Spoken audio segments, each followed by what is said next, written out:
प्यारे बच्चों, कक्षा 11 की भौतिक विज्ञान में आज हम इकाई 2 शुद्ध गतिकी में अध्याय 3 सरल रेखा में गति का अध्ययन करेंगे। सर्वप्रथम बच्चों, हमें ये समझना है कि इस इकाई शुद्ध गतिकी में हम क्या अध्ययन करेंगे।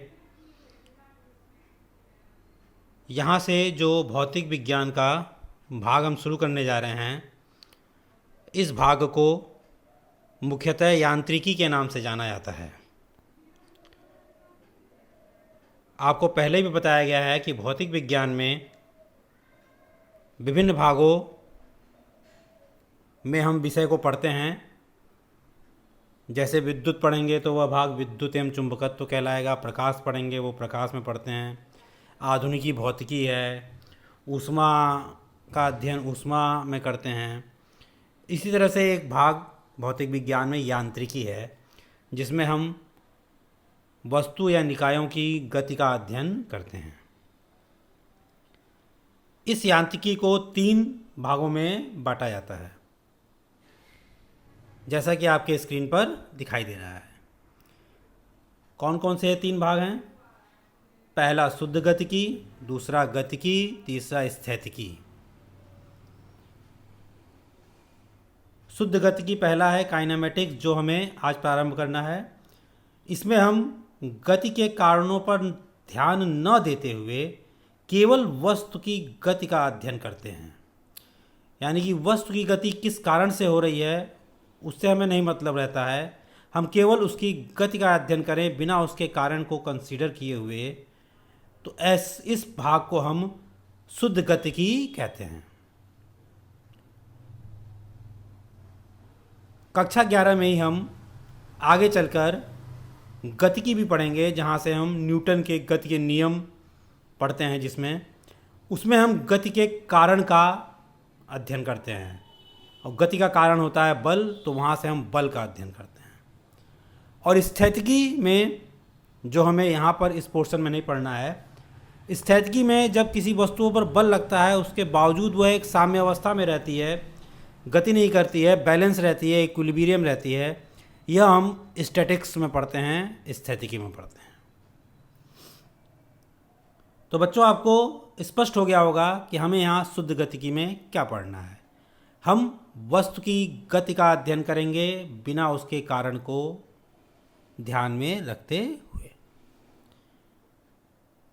शुद्ध गतिकी में जो आज का हमारा पाठ है सरल रेखा में गति, उसको प्रारंभ करने से पहले आपको 1-2 चीज़ें समझ लेनी चाहिए। पहला है बिंदु वस्तु का कंसेप्ट। हम जब वस्तु की गति का अध्ययन करते हैं, तो यदि वस्तु का आकार निश्चित समयांतराल में तय की गई दूरी की अपेक्षा पर्याप्त कम होता है, यानी कि छोटा होता है, यदि उस वस्तु के द्वारा तय की गई दूरी की तुलना में उसका आकार छोटा है, तो हम गतिमान वस्तु को एक बिंदु के रूप में मान लेते हैं, एक बिंदु के रूप में निरूपित करते हैं। चाहे वो कार हो या कोई पिंड हो, उसका आकार कुछ भी हो, यदि तय की गई दूरी की तुलना में कम है, छोटा है, तो उसको हम एक बिंदु के रूप में प्रदर्शित करेंगे। आगे जब भी हम अध्ययन करेंगे, उस बिंदु को हम बिंदु वस्तु का नाम देते हैं। दूसरी एक बात हमें यहाँ जान लेनी होगी, निर्देश तंत्र। हम यह पहले से जानते हैं, हमारे संज्ञान में है कि वस्तु की स्थिति में जब परिवर्तन होता है तो उसी को हम गति कहते हैं। और वस्तु की स्थिति को निर्धारण करने के लिए एक संदर्भ बिंदु की जरूरत होती है। उस संदर्भ बिंदु के सापेक्ष उसकी स्थिति निर्धारित की जाती है। और कुछ अक्षों के समुच्चय की आवश्यकता होती है। सबसे सरल और सुविधाजनक समुच्चय जो अक्षों का है वह होता है समकोणिक निर्देशांक। जो कि आपको यहाँ चित्र में दिखाया गया है। इस चित्र में 3 अक्ष हैं जिनको हम x, y और z का नाम देते हैं।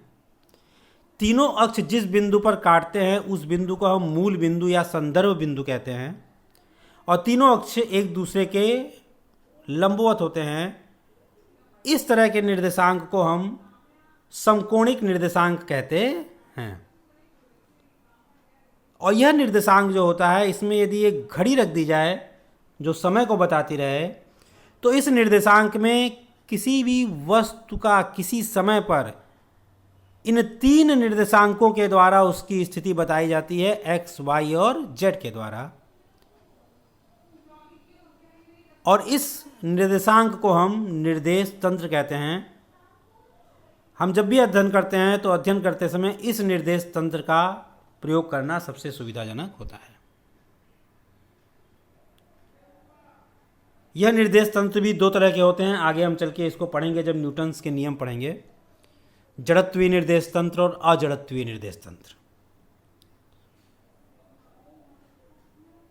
यह हमें तब स्पष्ट होगा जब हम न्यूटन के नियम पढ़ेंगे। अभी हमें यहाँ पर जो पाठ प्रारंभ करना है वह है सरल रेखा में गति।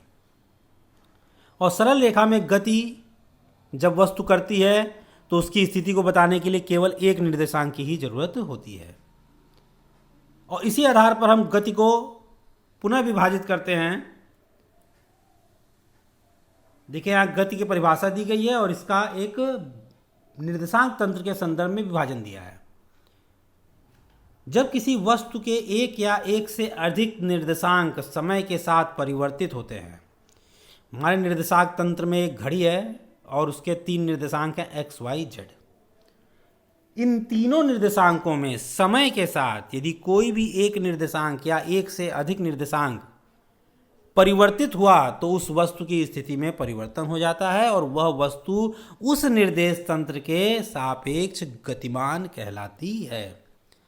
यह एक ध्यान रखिएगा बच्चों कि किसी भी वस्तु की स्थिति या इस वस्तु को हम गतिमान जब भी कहते हैं तो जिस निर्देश तंत्र में हम बात कर रहे हैं उस निर्देश तंत्र के सापेक्ष कहते हैं, क्योंकि वस्तु की स्थिति को बताने के लिए एक निर्देश तंत्र की आवश्यकता होती है।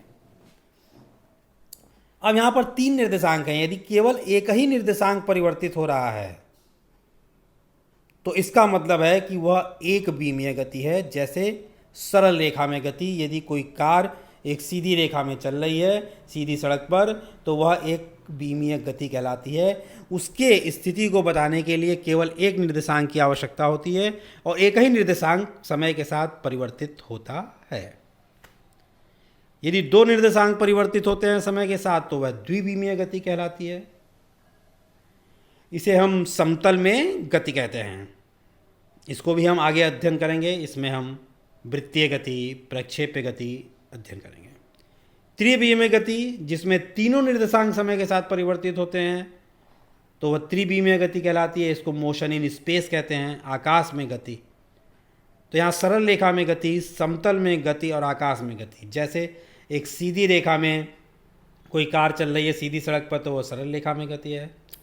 कैरम बोर्ड के बोर्ड में कॉइन आपका चलता है वह एक समतल में गति है।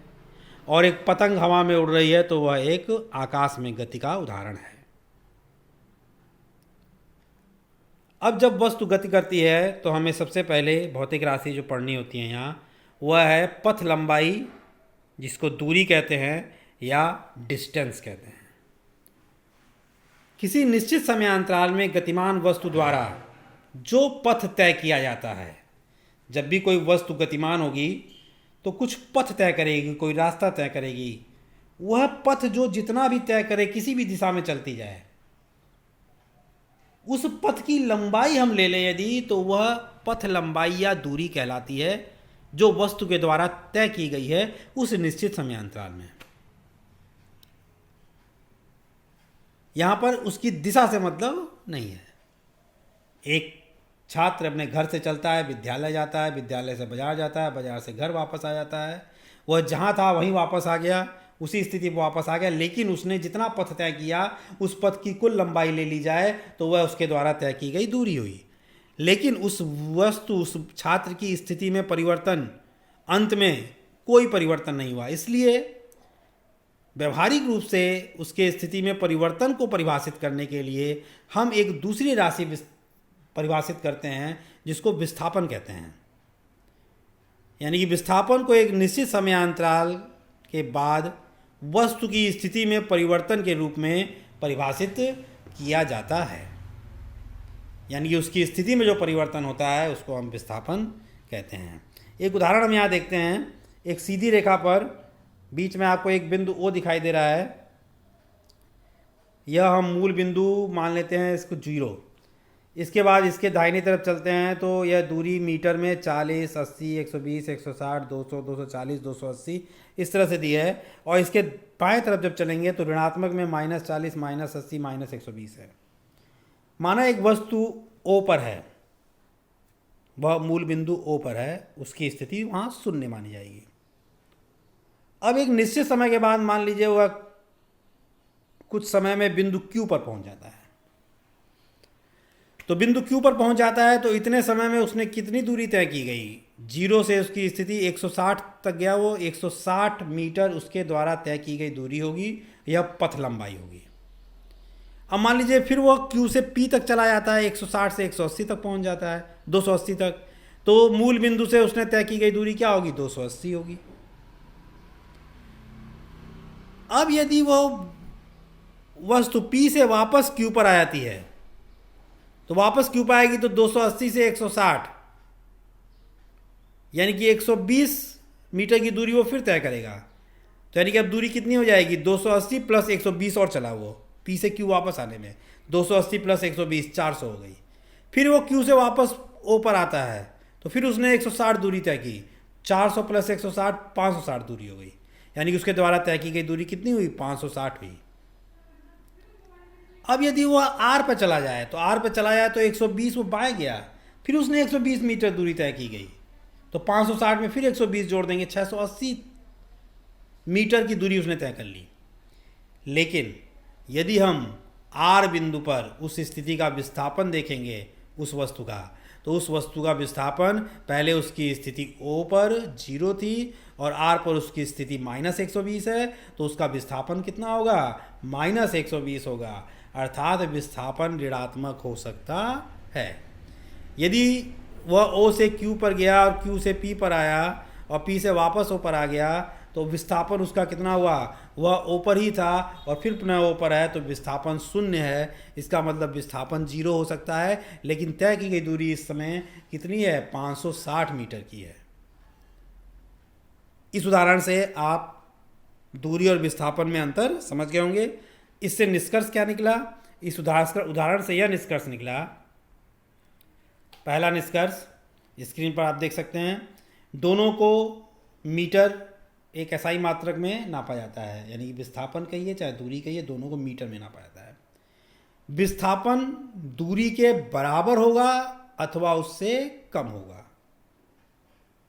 जैसे O से Q गया तो उसने दूरी तय की गई 180 और विस्थापन भी उसका 180 था, तो वो या तो दूरी के बराबर है या फिर दूरी से कम होगा।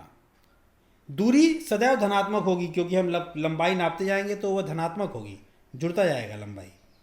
जबकि विस्थापन धनात्मक, ऋणात्मक या 0 हो सकता है, यह मैंने आपको उदाहरण में स्पष्ट रूप से बताया भी है।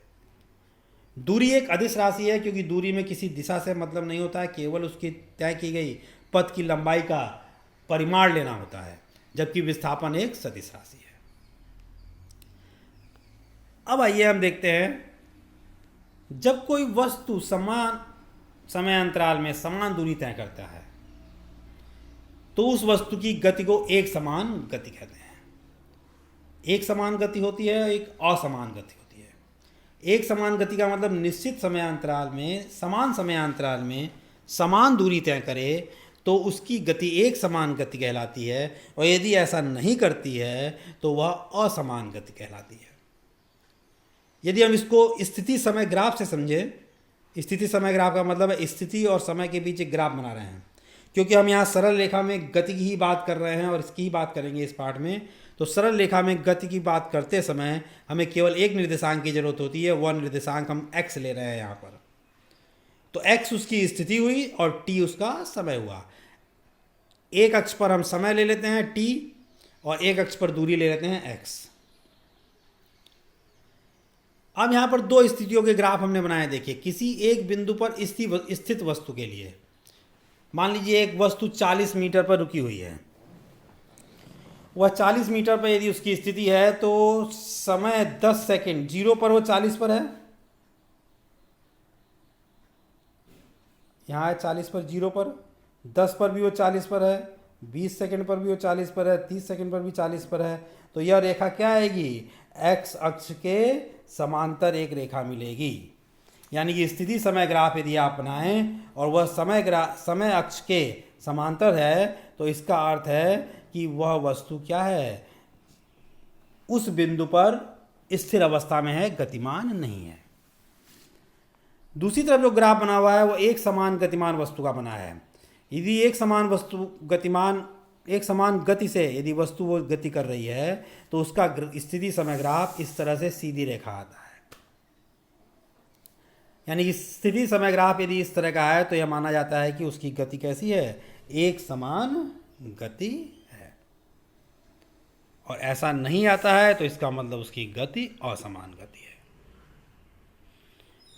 औसत वेग तथा औसत चाल। जब भी कोई वस्तु गतिमान होती है बच्चों, तो वह अपनी स्थिति में परिवर्तन करती है। वह अपनी स्थिति में परिवर्तन कितने तेजी से कर रही है, इसका मापन हमें यदि करना हो तो इसका मापन करने के लिए हमें उसकी स्थिति में परिवर्तन को उसमें लगने वाले समयांतराल से भाग करना होता है, विभाजित करना होता है। यानी कि उसकी स्थिति में परिवर्तन बटा उसमें लगने वाला समयांतराल जब हम करेंगे तो वह हमें जो राशि प्राप्त होगी वह उसकी औसत वेग कहलाती है। यानी कि जब कोई वस्तु गतिमान होती है तो उसकी स्थिति में समय के साथ परिवर्तन होता है। समय के साथ वस्तु की स्थिति में परिवर्तन की दर को औसत वेग से परिभाषित करते हैं। किसी वस्तु की स्थिति में परिवर्तन डेल्टा एक्स को समय अंतराल डेल्टा टी से विभाजित करने पर औसत वेग प्राप्त होता है। अर्थात औसत वेग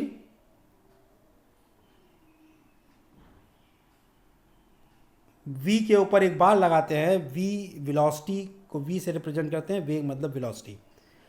अंतिम स्थिति x2 minus x1 upon t2 minus t1, अर्थात delta x upon delta t, यह कहलाता है औसत वेग।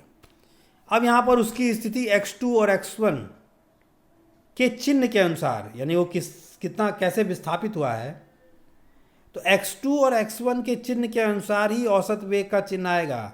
यदि x2 x1 से बड़ा है तो धनात्मक आएगा, लेकिन x2 x1 से छोटा है तो ऋणात्मक आएगा। दोनों बराबर हैं, एक ही स्थिति वो बने रह रहे हैं तो शून्य आएगा। इसका अर्थ क्या हुआ? इसका अर्थ हुआ विस्थापन के चिन्ह के अनुसार औसत वेग भी धनात्मक, ऋणात्मक अथवा शून्य हो सकता है। और क्योंकि विस्थापन की एक दिशा होती है, विस्थापन एक सदिश राशि है, तो औसत वेग भी एक सदिश राशि है। यहाँ पर हम उसको सदिश से निरूपित नहीं करेंगे, क्योंकि जब हम सरल रेखा में गति पढ़ते हैं तो उसकी दिशा या तो धनात्मक या ऋणात्मक हो जाती है। इसलिए हम यहाँ पर अभी सदिश के विश्लेषण का प्रयोग नहीं करेंगे। इस चैप्टर के बाद हम लोग सदिश विश्लेषण पढ़ेंगे। समतल में गति पढ़ते समय हमें सदिश का प्रयोग करना पड़ेगा, क्योंकि सरल रेखा में जब गति होती है तो या तो वह गति आगे की तरफ या फिर पीछे की तरफ, दो ही बात होती है। तो एक को धनात्मक और एक को ऋणात्मक से शो करते हैं, इसलिए अभी हमें यहाँ सदिश विश्लेषण की आवश्यकता नहीं होती है। इसका एसआई मात्रक मीटर प्रति सेकंड होता है। और नीचे देखिए यहाँ पर 3 ग्राफ बनाए गए हैं। ये तीनों ग्राफ हमारे औसत वेग के चिन्हों को बताता है। पहला ग्राफ, इसमें दूरी x2 यदि हम t2 समय पर लें तो वो ऊपर की तरफ बढ़ रही है, यानी कि स्थिति बढ़ रही है। अंतिम स्थिति धनात्मक, अंतिम स्थिति बड़ी है और प्रारंभिक स्थिति कम है। तो जब इसको x2 माइनस x1 करेंगे तो ये धनात्मक आएगा। यानी कि ये जो पहला ग्राफ है यह v is equal to positive के लिए है, इसमें वेग धनात्मक होगा। इसमें वेग ऋणात्मक होगा क्योंकि इसमें प्रारंभिक स्थिति अंतिम स्थिति से बड़ी है, अंतिम स्थिति कम होने लग रही है। यहाँ t1 समय पर यह स्थिति है, t2 समय पर स्थिति कम हो गई, तो यह इसका वेग जो आएगा औसत ऋणात्मक आएगा।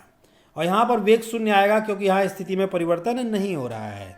यह समय अक्ष के समांतर रेखा है, इसका मतलब उसकी स्थिति हर समय पर एक समान बनी हुई है, एक ही जैसी है, तो यहाँ पर वेग शून्य हो जाएगा। इस तरह से औसत वेग धनात्मक, ऋणात्मक व शून्य हो सकता है, जो ये स्थिति समय ग्राफ में दिखाया गया है। ग्राफ की मदद से हम वस्तु की गति का अध्ययन करते हैं। इस ग्राफ को हम आगे भी और डिटेल्स में भी पढ़ेंगे, इससे समझेंगे, इससे हम क्या क्या चीज़ें निकाल सकते हैं। और औसत वेग की तरह हम औसत चाल भी निकाल सकते हैं। औसत चाल में बस केवल विस्थापन की जगह तय की गई दूरी ले लेना है। तय की गई दूरी बटा समय अंतराल वह उसकी औसत चाल होती है। और औसत चाल या औसत वेग हम नाम इसलिए दे रहे हैं, केवल वेग या चाल नहीं कह रहे हैं, क्योंकि उस निश्चित समय अंतराल में हो सकता है उसका मान परिवर्तित हो रहा हो, लेकिन हमने कुल विस्थापन बटा कुल समय किया है तो उसको औसत नाम दिया जाता है।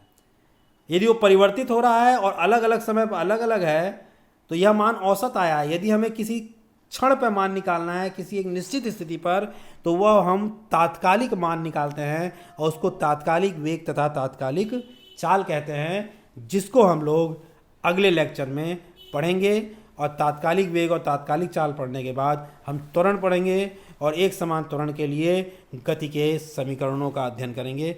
गति के 3 समीकरण आपने पढ़े हैं, v is equal to U plus A T, S is equal to U T plus half A T square और V square is equal to U square plus 2as। आपका गृह कार्य यह है कि उन समीकरणों को, त्वरण को और आगे यहाँ तक पढ़ने के बाद आगे के पाठ को भी आप पहले पढ़ लेंगे, क्योंकि आप पढ़ के आएंगे तो आपको समझने में आसानी होगी। और उसको हम जब इक्वेशंस को पढ़ लेंगे उसके बाद हम इस पूरे पर आधारित प्रश्नों को हल करेंगे। वीडियो सुनने के बाद आपको विषय से संबंधित कोई कंसेप्ट ना समझ में आ रहा हो तो वह आप पूछ सकते हैं। धन्यवाद।